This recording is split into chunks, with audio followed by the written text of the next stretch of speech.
আসসালামু আলাইকুম এভরিওয়ান। পদার্থবিজ্ঞান দ্বিতীয় অধ্যায় গতি থেকে এমসিকিউ সলভিং ক্লাসে তোমাদের সবাইকে স্বাগত।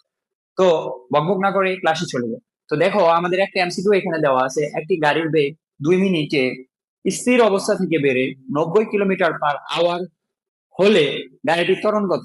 যারা পারবা কমেন্টে অ্যান্সারটি জানিয়ে দেবা। তো চলো সলভ করে ফেলি।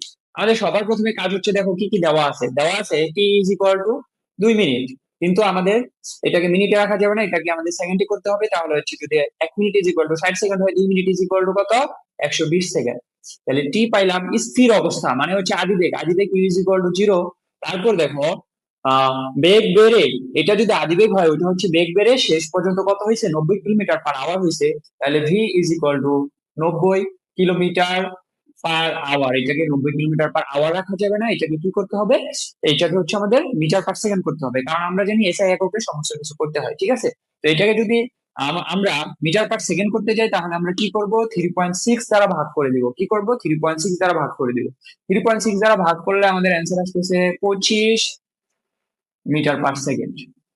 25 মিটার পার সেকেন্ড। আমরা ভি এর মান পেয়ে গেলাম। এখন হচ্ছে আমাদের চাইছে কি, আমাদের চাইছে হচ্ছে এ। এতে আমরা কি জানি, এ ইজ ইকুয়াল টু আমরা সবাই জানি না, V minus U by T. Just মান বসায় দাও। ভি এর মান হচ্ছে কত, 25, ইউ এর মান হচ্ছে 0, ভাগ হচ্ছে টি। টি এর মান কত হচ্ছে, টি এর মান হচ্ছে আমাদের 120।